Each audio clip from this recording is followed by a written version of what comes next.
Hi, this is Luthien, and she runs the store here in Creve Coeur. I am her sidekick. My name is Ryan. I am a professional dog and cat groomer, and today we're going to use our imagination. Luthien is actually going to be a doodle, okay? So pretend she has the doodle hair, long, fluffy, teddy bear style hair, people call it all the time. So I'm going to show you some techniques on how to keep the hair matless and fluffy. All right, so again, pretend this is long hair. The first thing you want to do every time is take your slicker brush. There's two types of slicker brushes. Some like this, where there's nothing on the tips. Other times there'll be little black balls on the tips. You want ones like this, as opposed to the ones with the tips right here with the balls. So this is the one you want, okay? With this, you want to do a nice brush all over.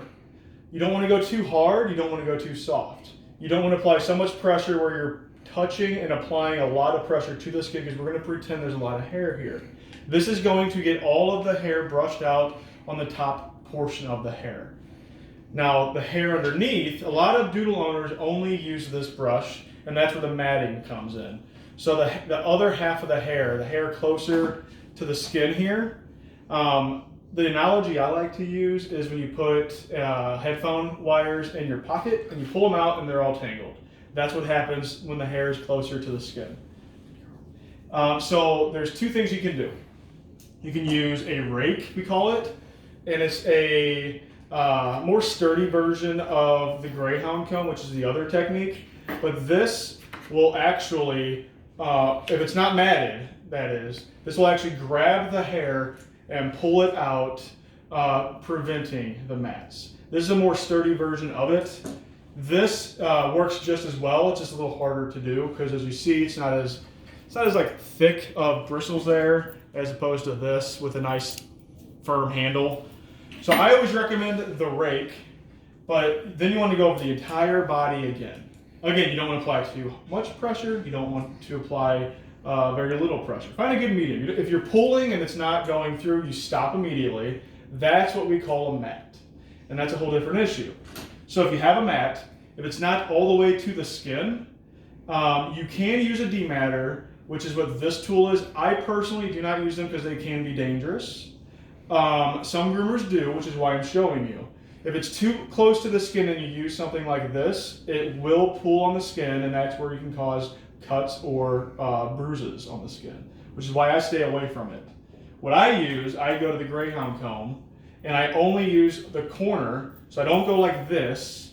I take the corner and I find the mat, and then when I reach the mat, I will take my fingers so pretend this is the mat here. My fingers are between the mat and the skin, so I'm not pulling on the skin. My fingers are keeping the pulling away, and this is going to break away the mat little by little. So you're going to start at the edge of the mat and work your way forward. If it's all the way to the skin, then I'm sorry, that's where shaving the dog does come into factor. If it's just a small spot, then we can spot shave. But if you have a doodle and you do this at least every other day, we recommend every day for 5 to 10 minutes. You should be able to stay away from matting. There are some hot spots I want to go over with your doodle. The armpits, the butt, the tail, behind the ears themselves, and the chin. All of those are hot spots for mats. They're the most common spots to be matted on a doodle. So real quick, the ears are the big ones, because if they're matted and you try to brush them out, or if you just simply shave them, you can get what's called a hematoma. And that is where a blood vessel pops because all that blood isn't circulating. And then when you remove the mats too quickly, the vessels will pop and they'll start seeping from the tips blood. So stay away from that and go to a groomer or a vet immediately, and we can handle that. You do not want that. It's a whole different issue. With the tail, typically the tails have a little thicker skin than like the belly and stuff, so you can get away with a little harder brushing, but I will say around